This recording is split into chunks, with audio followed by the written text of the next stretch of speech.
नमस्कार दोस्तों, आप सभी का स्वागत है। बेबी का पहला दांत उसकी यंग लाइफ में एक बिग इवेंट होता है, लेकिन ये उसके लिए थोड़ा सा अनकंफर्टेबल हो सकता है।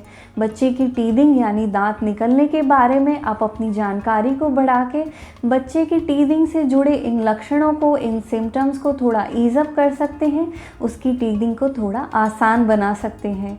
तो चलिए आज हम इसी बारे में बात करेंगे, जानेंगे बेबी टीदिंग के बारे में, उससे जुड़े कुछ लक्षणों के बारे में, और साथ ही ये भी जानेंगे कि बेबी टीदिंग के टाइम पे किन एडिशनल सिम्टम्स को या लक्षणों को अवॉइड किया जा सकता है। कुछ ज़रूरी बातों का ध्यान रखें।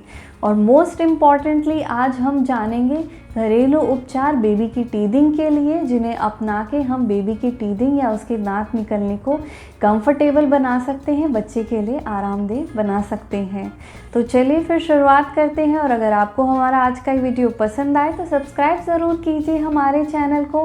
बेबी के लिए ऐसे ही बहुत सी हेल्थ से जुड़ी जानकारी के लिए कीप वॉचिंग।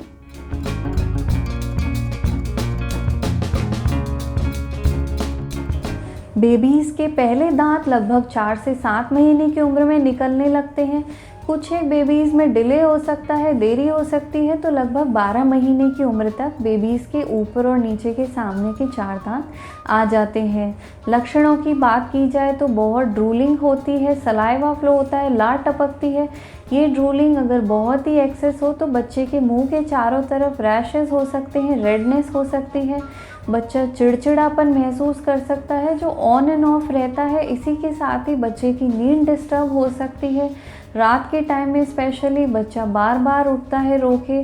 खाने की बात की जाए तो अगर गम्स में सूजन है, सोरनेस है, डिस्कम्फर्ट हो रहा है तो बच्चे काफ़ी बारी खाना भी रिजेक्ट कर सकते हैं। इसी के साथ बच्चे मुंह में हर चीज़ डालते हैं, फिंगर्स पूरे टाइम मुंह में डालते हैं क्योंकि मसूड़ों में इचिंग या खुजली होती है। तो किसी भी चीज़ पे च्यू करने से बच्चे को इस इचिंग में आराम मिलता है। और जब स्पेशली पीछे के दांत आ रहे होते हैं तो बच्चे अपना गाल या कान रगड़ते हैं। ये एक सिम्टम है, साइन है कि बच्चे के दांत आने पे उसे डिस्कम्फर्ट या परेशानी हो रही है। बच्चे के लिए दांत का निकलना पेनफुल हो सकता है, लेकिन वो बच्चे को बीमार बिल्कुल भी नहीं करता है। कुछ एक लक्षणों के बारे में यहाँ पे बात करते हैं जो एक नॉर्मल टीदिंग का साइन बिल्कुल भी नहीं होता है। अगर बच्चे को दस्त हो रही है, उल्टी हो रही है, बॉडी पे रैशेस आ रहे हैं, बुखार है, कफ या खांसी हो रही है, छाती में कंजेशन है, तो ये सभी टीदिंग के लक्षण नहीं है। हो सकता है टीदिंग के साथ ही बच्चे को उसी टाइम पे कुछ और प्रॉब्लम हो रही हो, तो ऐसे सिचुएशन में डॉक्टर को संपर्क किया जाना चाहिए। हालांकि टीदिंग के टाइम पे बच्चे को दस्त थोड़ी बहुत हो सकती है क्योंकि बच्चा हर चीज़ मुंह में डालता है, तो उसकी वजह से इन्फेक्शन हो सकता है, हाइजीन की कमी से ऐसा हो सकता है। अगर प्रॉब्लम सीरियस है तो डॉक्टर को संपर्क कीजिए। जितना हो सके बच्चे के चारों तरफ के माहौल को हाइजीनिक रखिए, साफ रखिए।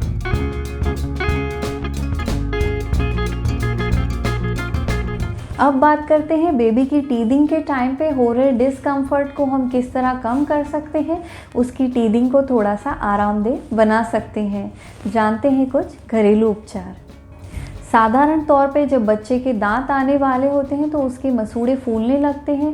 उस टाइम पे या दांत निकलने के टाइम पे फूले हुए मसूड़े की वजह से अगर बच्चे को डिस्कम्फर्ट हो रहा है तो आप अपनी फिंगर को ठंडे पानी में डुबो के या ठंडी गॉज पीस के साथ मसूड़ों पे थोड़ा सा हल्के से मसाज कर सकते हैं। इससे प्रेशर में थोड़ा आराम मिलता है, बच्चे की टीदिंग कंफर्टेबल होती है। इसी के साथ आप कॉटन का एक कपड़ा गीला ठंडा करके बच्चे को दे सकते हैं चबाने के लिए। बच्चे को टीदिंग में, दांत निकलने में इससे आराम मिलता है। यहाँ ध्यान ये रखना है कि कपड़ा बिल्कुल साफ़ होना चाहिए, नहीं तो ये बेबी के लिए इन्फेक्शन कर सकता है। 9 से 10 महीने के बेबीज जब खुद से थोड़ा थोड़ा सॉलिड पीसेस खाना शुरू करते हैं तो ऐसे में बच्चे की टीदिंग के आराम के लिए आप फ्रूट्स के पीसेस फ्रिज में कट करके रख सकते हैं। ठंडा होने पे आप बेबी को दीजिए, उससे टीदिंग के लिए बहुत आराम मिलेगा। 9 से 12 महीने के बच्चों को आप टीदिंग के टाइम पे बिस्किट्स दे सकते हैं। दांत निकलने के टाइम पे बच्चे को जो मसूड़ों में इचिंग या खुजली होती है उसमें आराम मिलता है। एक और बात यहाँ पे है कि बेबी के जब दांत निकल रहे होते हैं तो आप गीले कपड़े से उसकी सफाई का बहुत अच्छे से ध्यान रखिए। उसे आप गीले कपड़े से साफ़ कीजिए दिन में कम से कम 2 बार, ताकि बच्चे के मसूड़े और दांत में कोई इन्फेक्शन ना हो। इसी के अलावा बहुत ही कॉमनली टीदिंग टॉयज़ अवेलेबल होते हैं, वो आप बेबी को दे सकते हैं। ध्यान रखिए वो बच्चे के लिए सेफ़ होना चाहिए, बच्चे की उस पर पकड़ अच्छे से होनी चाहिए। सोर गम्स जो होते हैं उसके प्रेशर को रिलीव करने में टॉयज़ ये मदद करते हैं। यहाँ 2 चीज़ों का आपको ध्यान रखना है। बच्चे को अगर आप टीदिंग टॉय दे रहे हैं तो उसके कंफर्ट के लिए उसको किसी मीठे घोल में मिला के मत दीजिए।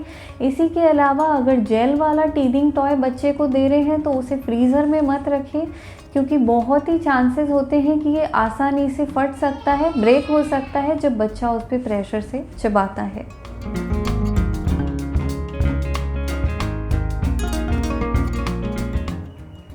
बच्चे की सेफ टीदिंग के लिए यहाँ पे कुछ और टिप्स मैं शेयर करना चाहूँगी।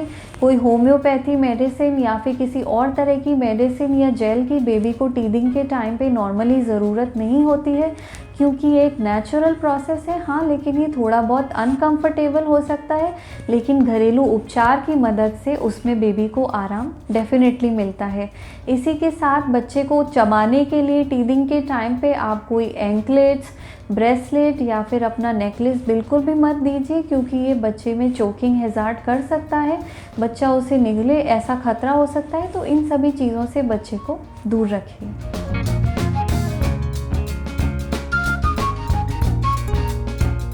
बेबी के टीदिंग के लक्षण हमने जान लिए, उसके घरेलू उपचारों के बारे में बात कर ली।